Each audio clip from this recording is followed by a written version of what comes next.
We're going to be going through rotations. Okay, it's our third isometry. Okay, so if you recall what isometry means, you'll know one of the properties of a rotation. All right.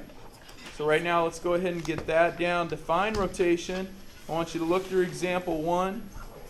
Prepare to discuss it as a class, how the rotation was completed, and then find out what the properties of a rotation are in your textbook.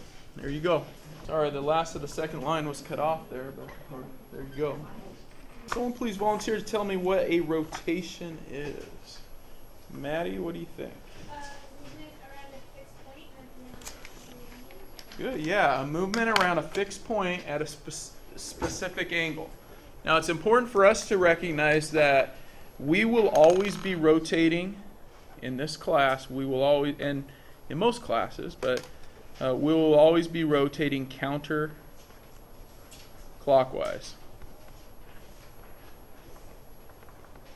Okay? Now that means rotating this direction. For those of you who are like, what's that mean? Okay, you think of a clock face. Okay, counterclockwise is the opposite way the clock moves. Okay, so we're always rotating that direction. Okay, so when you took a look at example 1, how many understood what you're looking at? How many kind of had understood parts of it, but then parts were like really kind of confusing? Okay, so the goal for me, one of the goals for me in this class is to make sure that you will be able to, by the time you leave, you'll be able to read math. That's an important goal for me because it was something that, at least studying math, something I was not very good at when I was in school.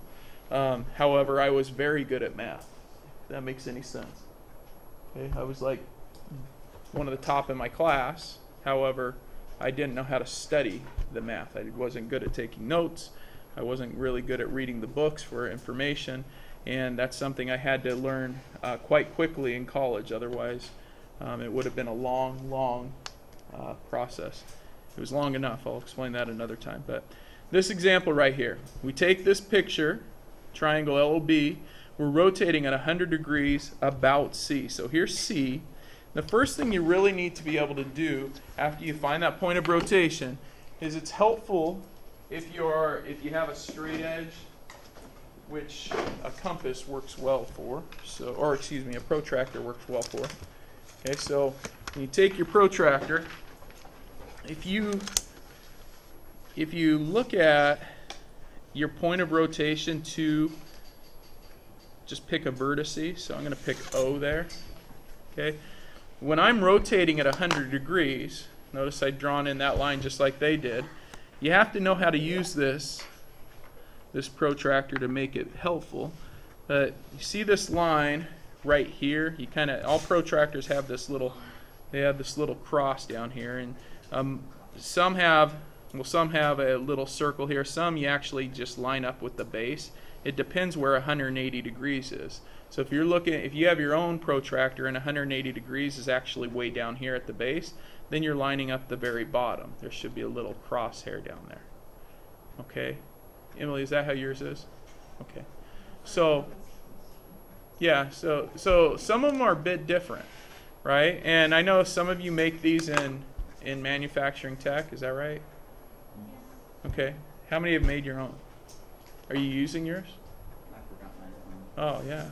Well, hey, they're pretty cool. I've seen some of them, but anyway, if I'm going to measure 100, there I've set up my little point of rotation there, my crosshair, so it would go out to 180 degrees.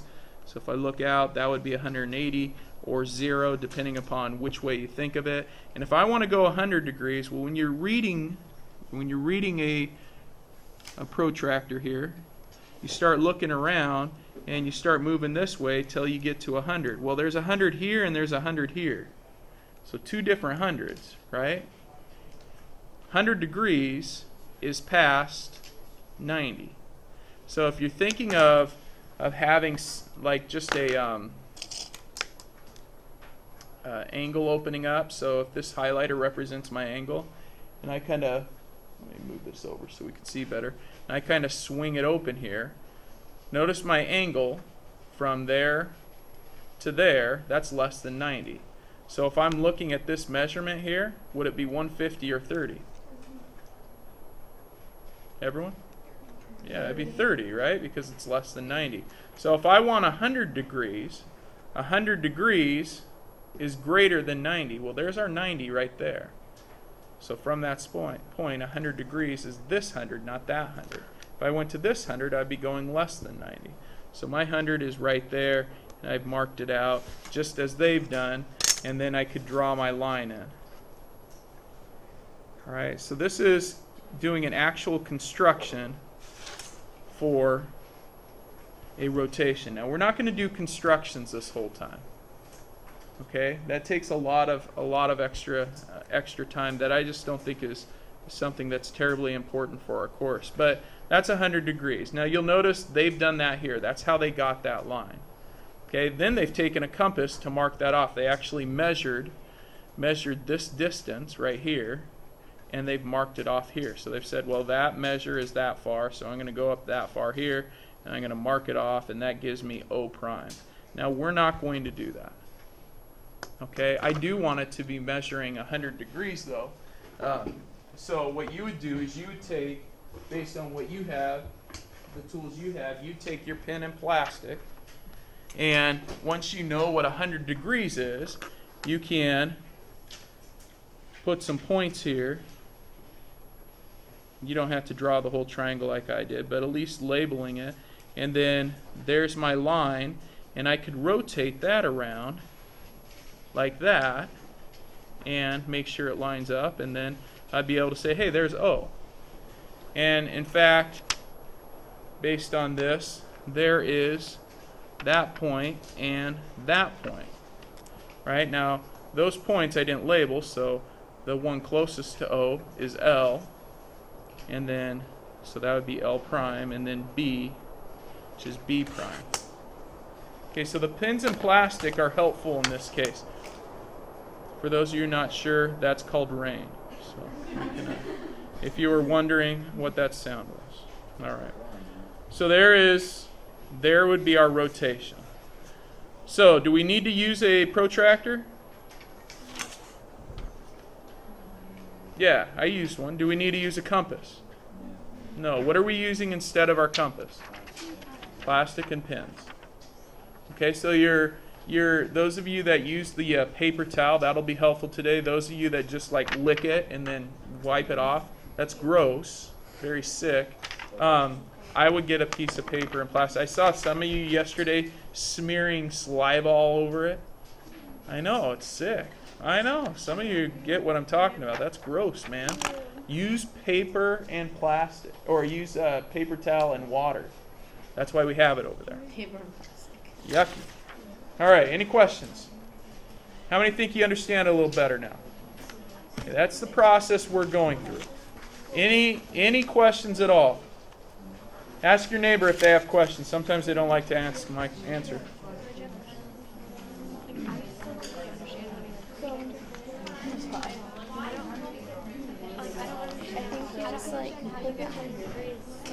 Because you put, I think you like put this on all the books, so I don't have an example.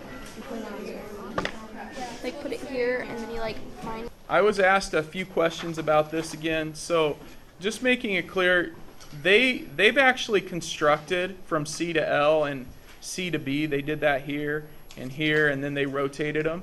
Remember, all I did was, once we had the 100-degree mark, I just traced the figure. That 100-degree piece let me know where to stop. Okay, that was the arm that swung out to 100. If I didn't have that other line in there that I'd already constructed, I wouldn't know where to stop with my 100. So once I had that, I was able to just rotate the figure and line it up. Okay? Any other questions that didn't get asked? Okay, what are the properties of rotation? Yes, Emily? It's an isometry. What's that mean, Blake?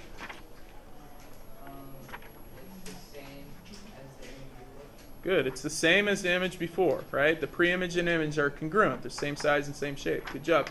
What's the other property? Diamond?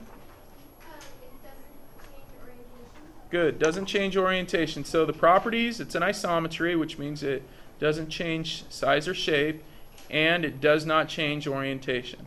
So currently, which is the only transformation that changes orientation? Go ahead, Carson. What's that? Yeah, a mirror. What do we call that? A reflection. Okay, so does not change orientation. Remember, that's the order in which we have the points. Okay?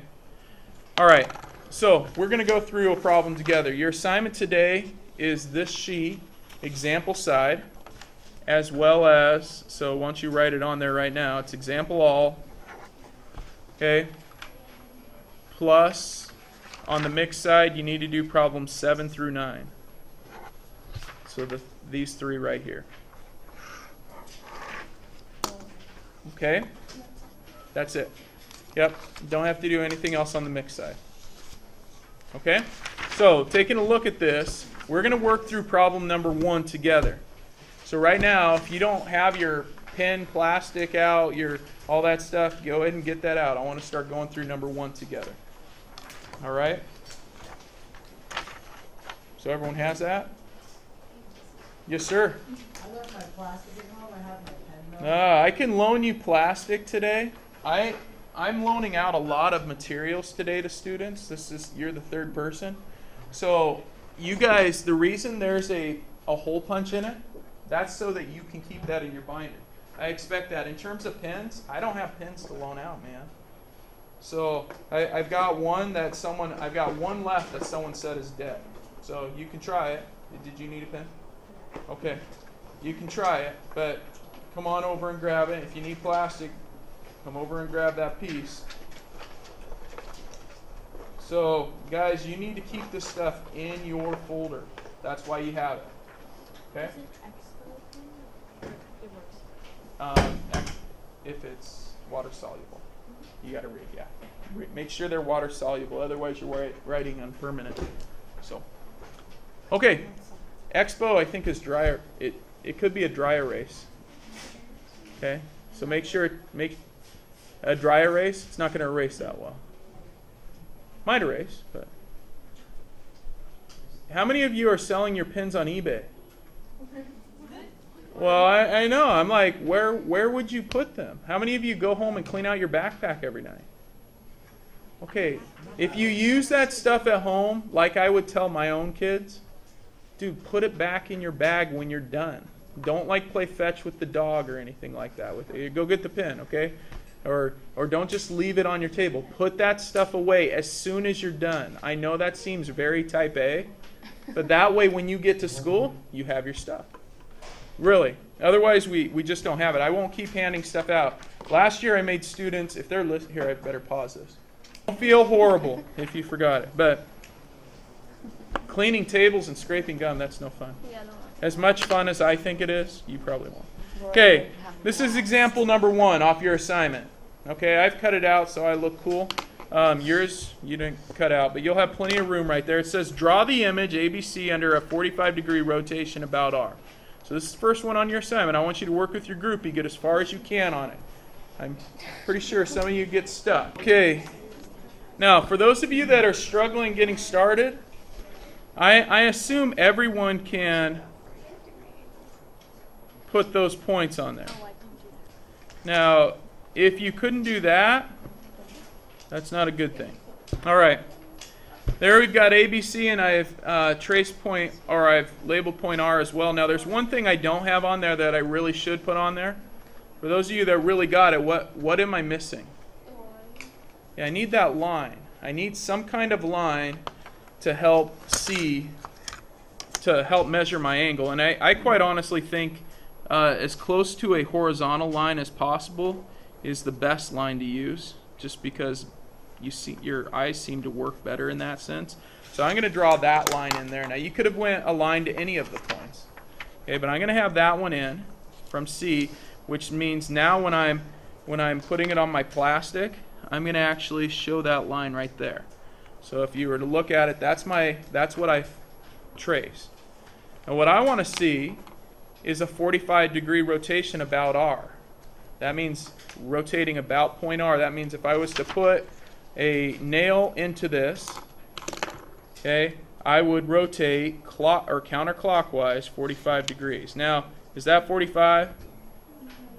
No, what is that about? Yeah, it's close to 90, right? 45 is going to be right in there somewhere. Okay, so the way I'm going to figure that out, I'm going to do just a quick measurement. Now, a lot of times today, I'm going to let you estimate after we do some measuring together as a class. I'm going to let you estimate. But 45 is going to be right here, about. Okay, so what I'll do, just so that I have this line to reference, I'll lightly draw on that line. There's my 45. So when I'm rotating, and I'll let you get caught up there for those of you that are working through with me.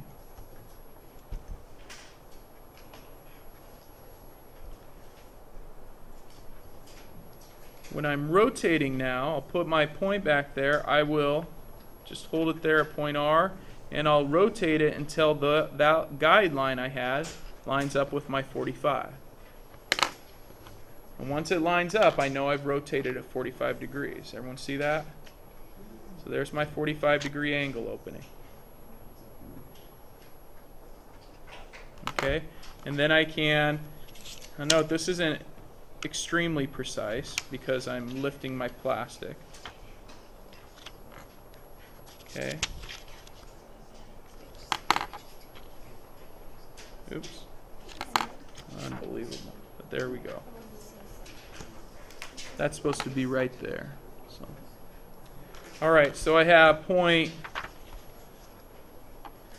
B up here, or B prime, point A prime here, and point C prime here. So now that I have those, I can connect the points.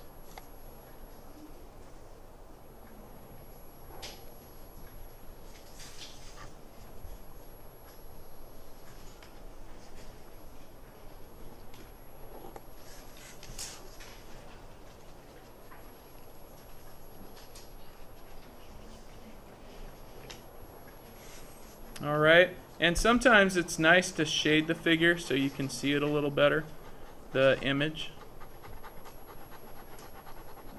Plus, you got to work on your coloring skills. You stay in the lines. See if you still got the skills that you had back when you were a little kid. Or some of you may need to see if your skills have improved since you were a little kid. All right, so really what should have happened if I were to double check this, going from B to B prime, that should be a 45. So I could actually check that out if I were to put my compass, or excuse me, my protractor lined up with B. I should be able to look at B prime and see it should be about 45. It's close.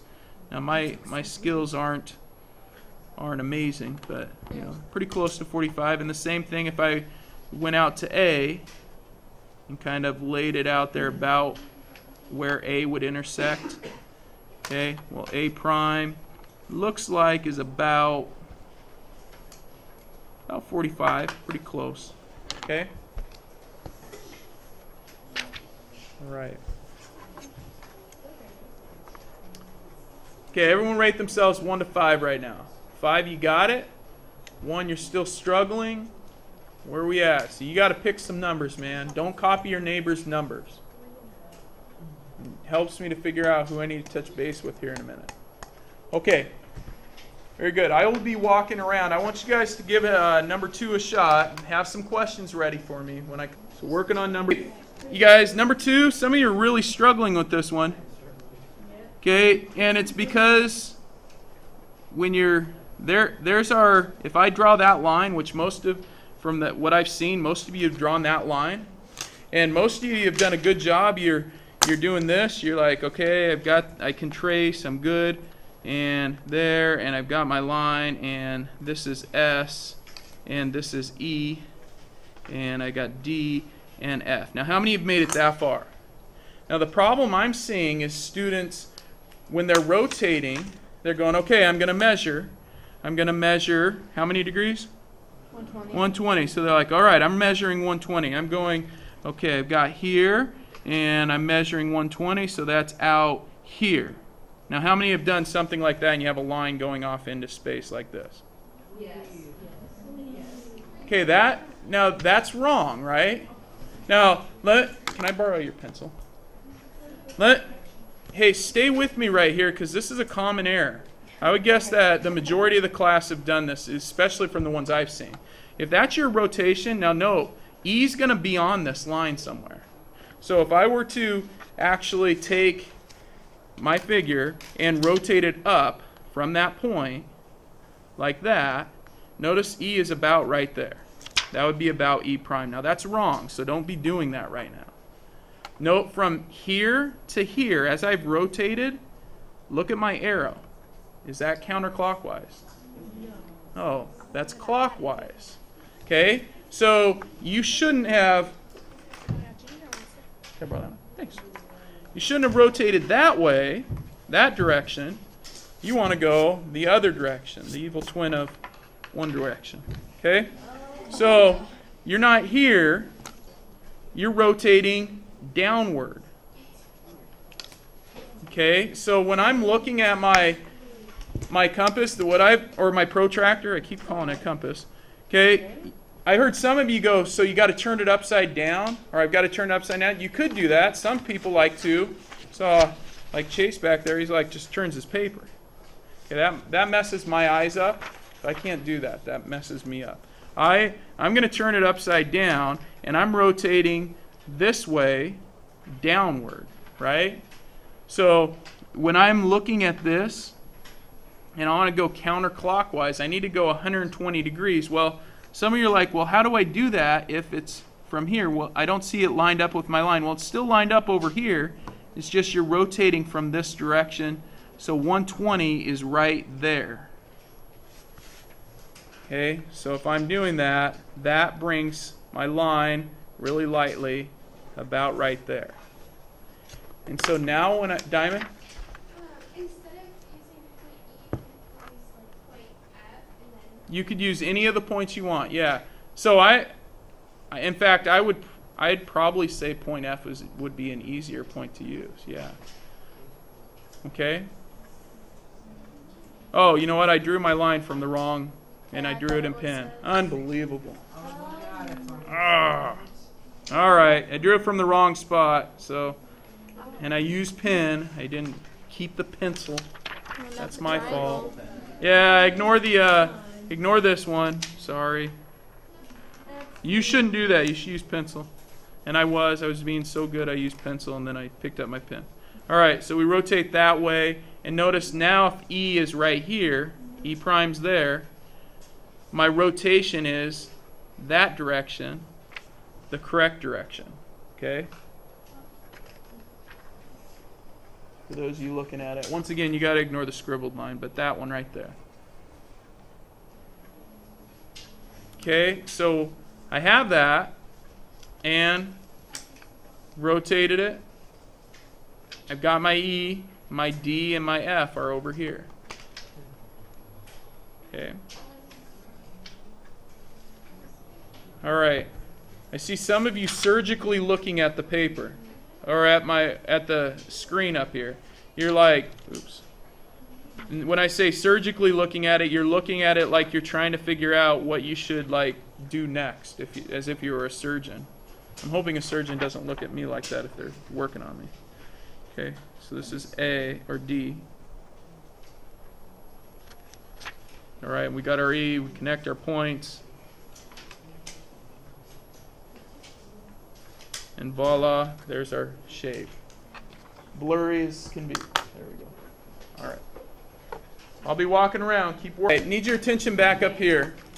Now, it seems like some of you you're getting this. Just two quick things that I answered while I was out there.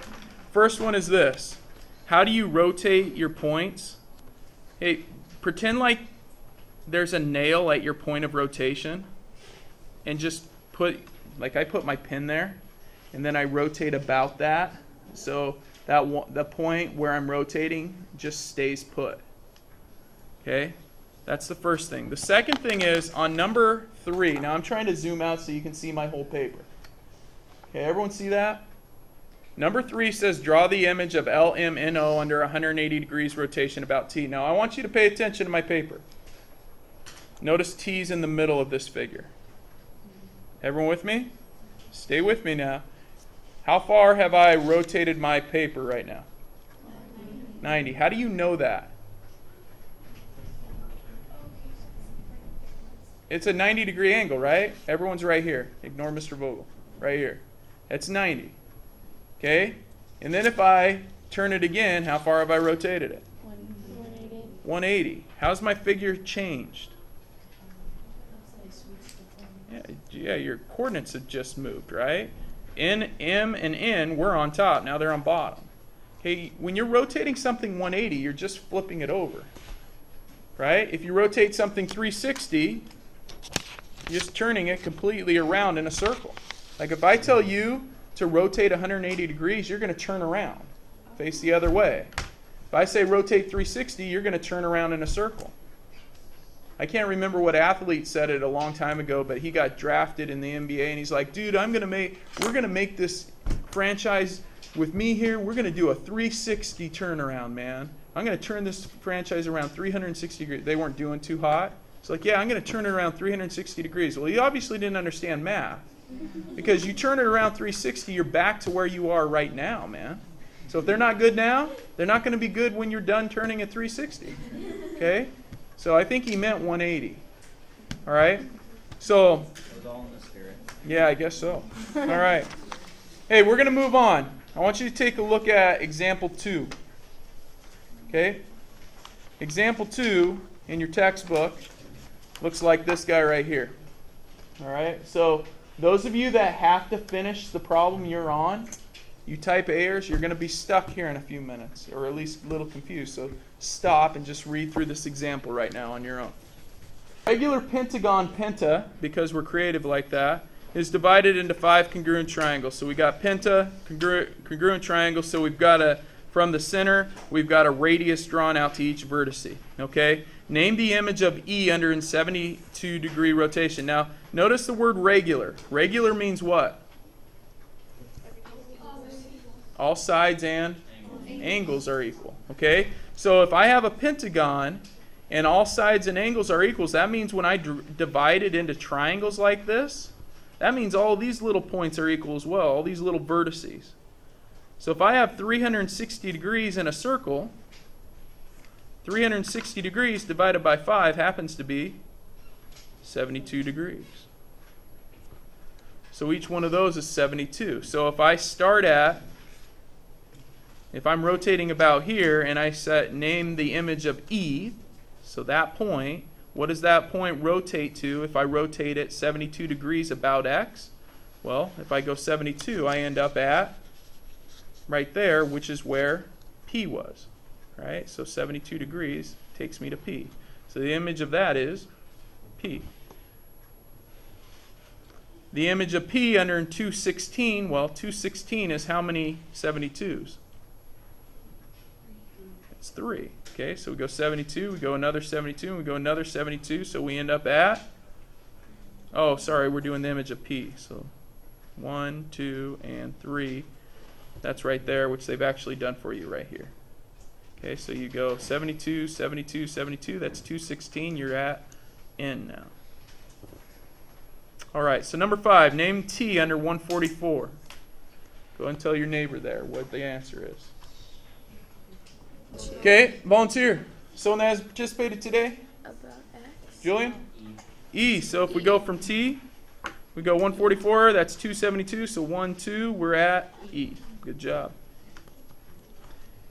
In example 2, E to P and then P to N, describe the single rotation. So if I went from E to P, that's 72, and then P to N, that's 216, the single rotation to go from E all the way to N would be 72 plus 216, or, dude, that one's tough. 288. Good job, 288 even in your head. Man, nice work. 288 degrees. What is the image of any point under a 360? We just talked about that. What is it? Cameron?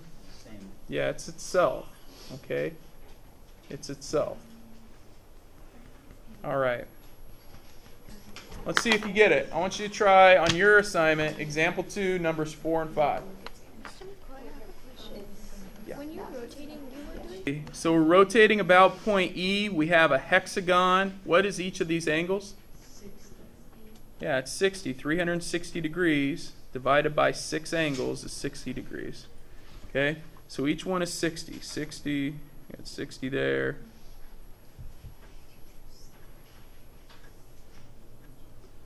We're rotating about in. Point E rotated 60 degrees would be? That would be H. How about name the image of X? 180. 180 should form a what type of line going from through the center? Straight line. So it should be point 0.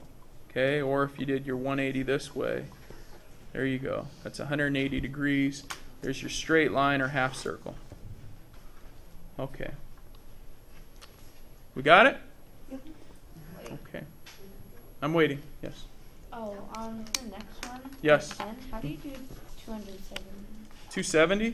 270 is 180 plus another 90. So yeah, if you have a protractor and you're trying to figure out 270, you've got to think, here's my 180, right? So I've got a straight line, and then I have to go another 90 degrees. So mark off 180 and then add 90 to it. Okay? So mark off 180 and then add another 90. All right.